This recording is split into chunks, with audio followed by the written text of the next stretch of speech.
Buenas tardes, profesor y compañeros en general. Mi nombre es Juliet Valeria Olivia Olivares Pomalaza y el día de hoy les presento el intermedio tardío, estados regionales tardíos. Primero que nada, hay que empezar preguntándonos qué es el intermedio tardío. Este fue un periodo crucial en la historia de las civilizaciones andinas en el Perú, situándose cronológicamente entre la decadencia del Imperio Wari hasta la expansión del Imperio Inca, justo antes de la consolidación del Tahuantinsuyo. Este periodo puede considerarse que abarca desde aproximadamente 1100 hasta 1450 después de Cristo. Algunas de sus características fue que tuvo una fragmentación política y cultural, ya que tras la caída de Wari, el control centralizado se disolvió, dando paso al surgimiento de numerosos reinos y señoríos regionales independientes como Chimú, Chancay, Chincha, Huanca, Chanca, los reinos aymaras, entre otros. Tuvo un militarismo y también conflictos constantes, ya que la fragmentación llevó a una época de guerra y conflictos entre los diferentes reinos por tener el control sobre tierras fértiles, recursos y rutas comerciales. También tuvo ciudades que se fortifican con grandes muros, reflejando la creciente rivalidad y conflictos entre los reinos regionales. Ahora, algunas principales características sobre las tres culturas que vamos a hablar. Chimú fue un estado militarista y teocrático, reconocido por su metalurgia y sus sistemas de irrigación. Y Chincha fue conocida por su gran habilidad en el comercio marítimo y terrestre, llegando desde Ecuador hasta el Altiplano. Y los aymaras que se ubicaron en el antiplano se organizaron en torno a señoríos que controlaban vastos territorios. Este periodo, culminó con el ascenso y la expansión del imperio inca, que eventualmente se sometió a la mayoría de estos reinos y señoríos, dando inicio al horizonte tardío. Empezamos con la cultura chimú. Fue uno de los reinos más importantes y extensos de la costa norte del Perú, desarrollándose aproximadamente entre los años 900 y 470 después de Cristo. Fue conquistada por el Imperio Inca, hereda de la tradición moche y lambayeque en Sicón. La cultura chimú alcanzó un alto grado de desarrollo en diversas áreas. Su ubicación era en los valles de Moche, actualmente La Libertad. Se extendió de Tumbes por el norte hasta Chillón, en Caraballo, por el sur. Su capital fue la ciudad de Chanchán o Solsol. Esta fue la ciudad de barro más grande de América precolombiana. En su historia tenemos a 9 reyes, en los cuales vamos a considerar a los tres primeros y al último, donde Tacasmayo era el fundador de los Chimú y el primer rey. Eh, Huacricaur fue el que conquistó todo el Valle del Moche. Ñancenpinco es el que inició la expansión y se hizo conocido como el Señor de los Seis Valles. Y Minchan Caman fue el último rey, logrando la máxima expansión territorial y fue derrotado y conquistado por los incas. La organización política y social de Chimú fue un estado militarista y teocrático altamente organizado, gobernado por el Siaquic, el rey, quien residía en Chanchan, y bajo él existía una compleja jerarquía social que incluía a los nobles, los artesanos especializados, el pueblo y los esclavos. Fue una sociedad clasista, guerrera y esclavista, donde los nobles eran sacerdotes, jefes militares y administradores. Los artesanos especializados, como los metalurgistas, ceramistas y tejedores, también eran quienes vivían en barrios específicos dentro de Chanchán. El pueblo era conformado por agricultores y pescadores, mientras que los esclavos eran prisioneros de guerra. Su economía estaba basada en la agricultura, la pesca y el comercio.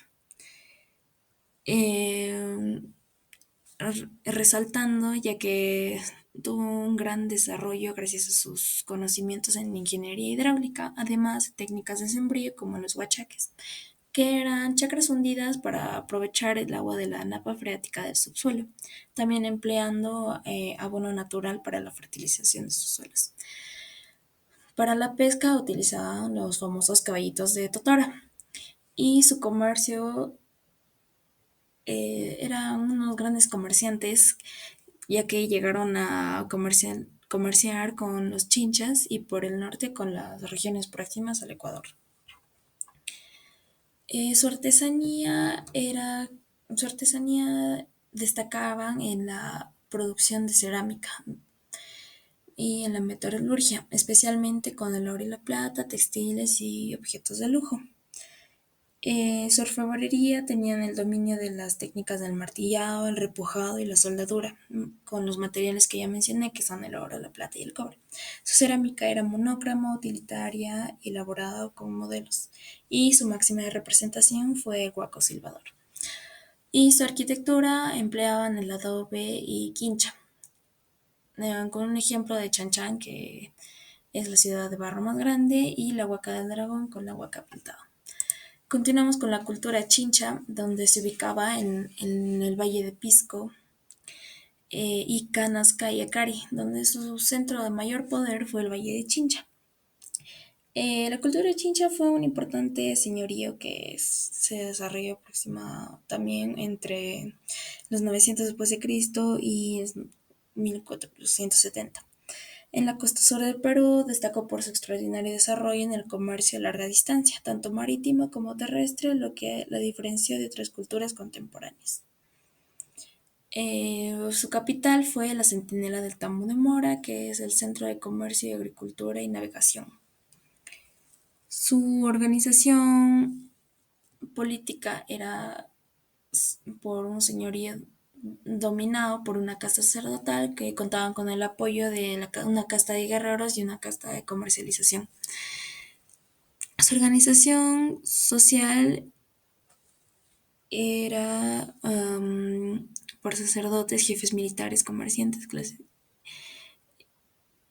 O sea que las clases dominantes eran los sacerdotes, los jefes militares y los comerciantes, mientras que las clases dominadas eran los pescadores, los artesanos y los campesinos.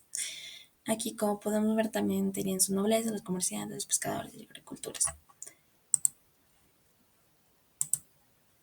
Su economía se basaba más que nada, como ya mencioné, en el comercio, ya que eran llamados los fenicios del Nuevo Mundo. Eh, Como pesca tenían a la calguapapi, que era con balsas y caballitos de totora. Y un posible uso de moneda eran los caracoles y el cobre. Sus artesanías se basaron en la orfebrería, creando objetos y adornos de oro y plata, cobre y bronce, con sus vasos narigones, que son una de sus obras más emblemáticas, ya que en la cerámica tenían decoración polícroma de blanco y negro sobre rojo, formas con cántaros ovoides, tazas y platos. Su máxima representación fue la botella. Y en cuanto a su arquitectura, construyeron importantes centros urbanos y ceremoniales utilizando adobe, barro, y la centinela es el ejemplo más representativo, con pirámides, truncas, patios, plazas y depósitos. Su religión eran politeístas, con dioses como Chinchaycamac y Urpuywachay, que es la diosa paloma. Y por último tenemos a los reinos aymaras o lacustres. Estos reinos, también conocidos como señorías aymaras, fueron un conjunto de diversas etnias que florecieron en el altiplano andino, principalmente en las cercanías del lago Titicaca tras la desintegración del poderoso imperio tiahuanaco. Eh, como ya dije, se desarrollaron en la meseta del Collao, que abarca zonas del actual Perú, en Puno y La Paz, Bolivia. Sus principales reinos fueron los Lupacas, que se ubicaron en Puno, y los Pacajes, cerca de La Paz. Su organización tiene una de las características más distintivas, que fue la estructura dual de gobierno.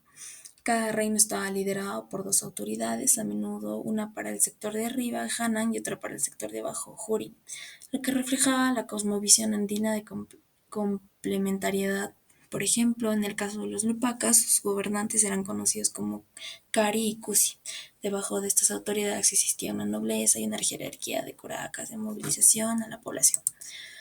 Su economía se basaron más que nada en la ganadería y la agricultura, con diversas técnicas. Por ejemplo, tenían la ganadería de camellos, que fue una actividad económica principal. Criaron llamas y alpacas que les proporcionaban carne, que es el charqui, lana para textiles, transporte y abono. Los aymaras establecieron colonias o enclaves productivos en diferentes pisos ecológicos, a menudo a muchos días de viaje de sus centros principales. Su comercio se basaba también en el chun, el charqui y en diversas artesanías. En cuanto a su sociedad, era la nobleza eran los sacerdotes, los guerreros y comerciantes, mientras que los trabajadores eran los pastores, los campesinos y los artesanos. En la arquitectura, las chulpas eran imponentes torres funerarias de piedra, y que en algunos casos eran de barro, donde enterraban a sus élites y líderes. Su religión era politeísta, con el sol, la luna y las estrellas, con enterramientos en chulpas, torres de piedra. Sé que su culto era los muertos, los ancestros momificados y colocados en chulpas eran considerados mediadores entre el mundo de los vivos y el de los dioses, donde se les rendía culto. Y las deidades adoraban a diversas deidades asociadas a a la naturaleza y a la fertilidad. Bueno, eso es todo. Muchas gracias. Esta es mi presentación del PPI de Historia del Perú. Muchas gracias.